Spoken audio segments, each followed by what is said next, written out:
Hey everyone, I'm Holly Wengerski, And I'm Brooke Jenke. and we're with Suburban Canine. If you are someone who wants to mentally stimulate your dog, whether it be with a slow feeder, a puzzle toy, mentally stimulating toys are great for our dogs because it gets them a lot calmer in the house, and it also fulfills their life. So today, we're going to be reviewing the Outward Hound Dog Brick Puzzle Toy. This is actually level 2 intermediate. And this is actually a great starting point. So I do make a beginner, which is a little bit simpler, but we do think this is a good starting point because there's a lot of different challenges in itself, essentially. So basically, what it is there's removable pieces and kind of little places that you can sort of hide their treats or food. It's like So- Tetris. Yeah, You can shift things around. Exactly. So there's a lot of different elements to it. So like initially, you could start with maybe just this part, and then also this flips up and slides over. I also noticed as well when my dog was using this, when he was on this side of it, he was really good at pushing this part up, but struggled more getting this side up. So it's kind of fun because you could orientate it in whichever way makes sense for your dog. And like Brooke said, you could start really easy. You could remove honestly everything, have everything open, and then slowly start making it more challenging. Another thing as well, it's an awesome price point. So this is only $10, which some puzzle feeders can be terribly expensive.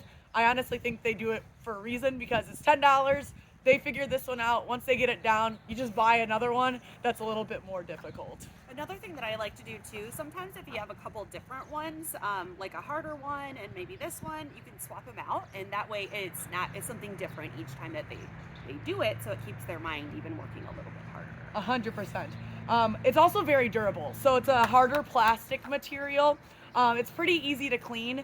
We didn't see anywhere if it said dishwasher safe, but Brooke was like, I'd throw it in the dishwasher, see what happens. It's like really thick, nice plastic, maybe like on the top rack. I mean, I would try, but Yeah, might as well. Yeah. But don't do it. Don't take our word for it. Don't take our word for it. But maybe if you want, go for it.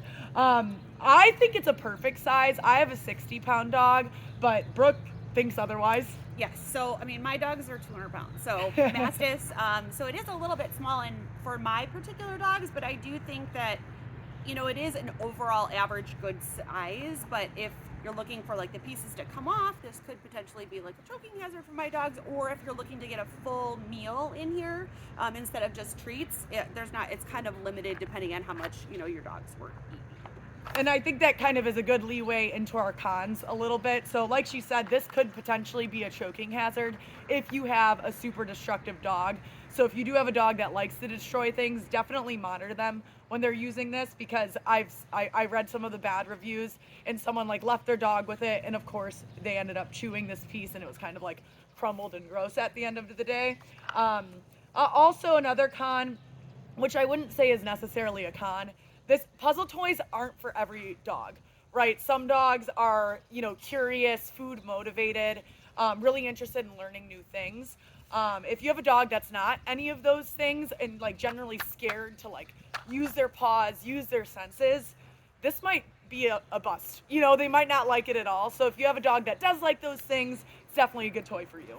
It definitely gets them like involved in it rather quickly because it has these little holes on it where it helps them to pick up the scent of what's on the other side. So I do feel like this one is not one that you have to do a lot of repetitive training to teach them. It's kind of a self-explanatory item for the dog. You could put a high prize thing in there too. Exactly. Like a fishy smelling treat. You could use cheese, turkey, and then once they get the hang of it, go back to something dog. For sure. Yeah. Yeah, no, absolutely. But that is one downside, like she was saying, that this could potentially be chewed. If you are a person that can lose things a little bit easily, these are not attached. So these red pieces are attached and they don't come out that we could figure out. But these are not attached, so these could be lost or stolen. It's not the end of the world if you lose them though, because there's still plenty of options Sure. on the bright side. And I didn't realize when I was using this last night as well, you actually could hide treats underneath the puzzle parts too. So there's so many different options here. We find that this is an awesome product, an awesome beginner puzzle feeder toy Sure. in general. And if you are interested in purchasing this product, definitely check out the link below our video. And don't forget to like and subscribe. Have a Have a great good day. day.